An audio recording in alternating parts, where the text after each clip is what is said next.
Roger Federer and those closest to him will tell you he does not play tennis for records. Never has. But a quick look at all that he's accomplished over the past few years, including 15 Grand Slam titles, makes it quite easy to make the case that he's the athlete of the decade. Roger Federer didn't win any of the first 16 Grand Slam tournaments he played. But starting at Wimbledon in 2003, he's been pretty much unstoppable.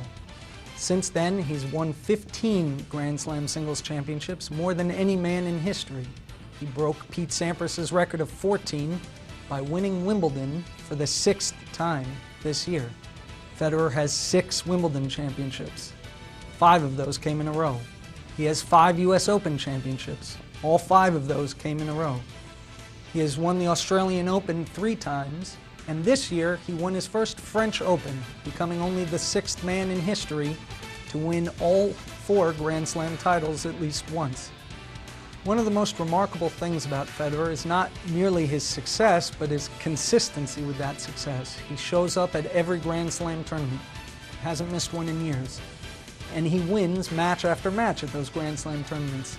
Set aside for a moment the 15 titles, he's played in 21 Grand Slam finals, which is more than any man in history. And not just that, but at the last 22 Grand Slam tournaments in a row, he's reached at least the semifinals.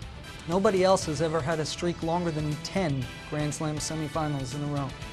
Like the man whose Grand Slam record he broke, Pete Sampras, Federer occasionally catches heat for not being dramatic, not being exciting off the court, not saying things off the cuff the way, say, a John McEnroe or a Jimmy Connors did in their heydays. But Federer doesn't buy that argument. He says that he is who he is, and his expression really does come out on the court when he's got a racket in his hands. Pete Sampras, for one, believes no one will break Roger Federer's record of 15 Grand Slam titles, a number Federer is expected to increase. But there are other marks that Federer set that many consider untouchable. His 65 consecutive wins on grass, for example, his 56 match wins in a row on hard courts. It shows versatility, stamina, and dominance over stretches on those particular surfaces that are unlikely to be matched.